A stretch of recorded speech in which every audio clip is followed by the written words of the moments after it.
जे वास्तव आहे ते शरद पवार साहेब बोलले, आणि वास्तव नसतं तर एकनाथ शिंदेना हा पुरस्कार मिळाला नसता. कुठे शरद पवार साहेब, कुठे संजय राऊत आणि विनायक राऊत, कुठे इंदिराचा ऐरावत आणि कुठे श्याम मठाची तटाणी, यांची अवकात तर आहे का शरद पवारांच्यावरती बोलायची? कालपर्यंत शरद पवार आमचे बाप आहेत म्हणणारे आज बापावर उलटले सापासारखे. आणि म्हटलं हे सत्य कधी कधी लोकांना झोंबतं. मला वाटतं कधी कधी सत्य हे पचत नसतं, आणि तशीच अवस्था आता संजय राऊत आणि विनायक राऊतांची झालेली आहे. जे वास्तव आहे ते शरद पवार साहेब बोलले, आणि वास्तव नसतं तर एकनाथ शिंदेना हा पुरस्कार मिळाला नसता. म्हणजे ज्यांनी पुरस्कार दिला ते पण नालायक आहेत असं म्हणायचं का संजय राऊतांना आणि विनायक राऊतांना? कुठे शरद पवार साहेब, कुठे संजय राऊत आणि विनायक राऊत, कुठे इंदिराचा ऐरावत आणि कुठे श्याम मठाची तटाणी, यांची अवकात तर आहे का शरद पवारांच्यावरती बोलायची? कालपर्यंत शरद पवार आमचे बाप आहेत म्हणणारे आज बापावर उलटले सापासारखे. आणि म्हटलं हे सत्य कधी कधी लोकांना झोंबतं, ते पटत नाही.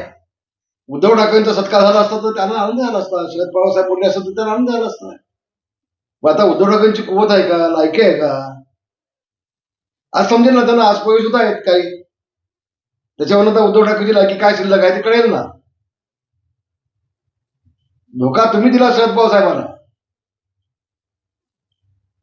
तुमचे 20 आले, त्यांचे 10 आले, ते कसे आले?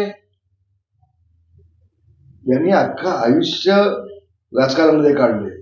ठीक आहे, शिवसेना प्रमुखांचे आणि त्यांचे वैचारिक मतभेद नव्हते, वैयक्तिक शरद पवार साहेब आणि बाळासाहेबांची मैत्री होती, फक्त राजकीय मतभेद होते. आणि म्हणून ते आज काल स्पष्ट बोलले. ज्यांनी अनेक वर्ष, ज्या एकनाथ शिंदेनी ठाणेदार मीच आहे हे अनेक वेळा दाखवून दिलं, वर्षानुवर्ष शिवसेनेमध्ये असताना देखील. ते संजय राऊत शरद पवार साहेबांना सांगतायत शरद पवार साहेबांना ठाण्याची माहिती नाही म्हणे, राजेंद्र विचारायला विचारा. हे आशास्पद आहे ना. जो राजेंद्र विचारी स्वतः निवडून येऊ शकणार नाही, जो पडतो हो त्याला विचारा म्हणे ठाणं कुणाचं आहे ते. इतकी वाईट अवस्था संजय राऊतांची झाली. मी तुम्हाला सांगतो, संजय राऊत जे बोलतात ना ते फक्त प्रसिद्धी मिळवण्यासाठी बोलतात. आज ते शरद पवार साहेबांना काल बोलले, 2 दिवसामध्ये जाऊन गपचूप माफी मागतील, हात जोडतील आणि प्रसिद्धी घेऊन मोकळे होतील. ह्याच्या पलीकडे त्यांचा उद्देश काही नाही.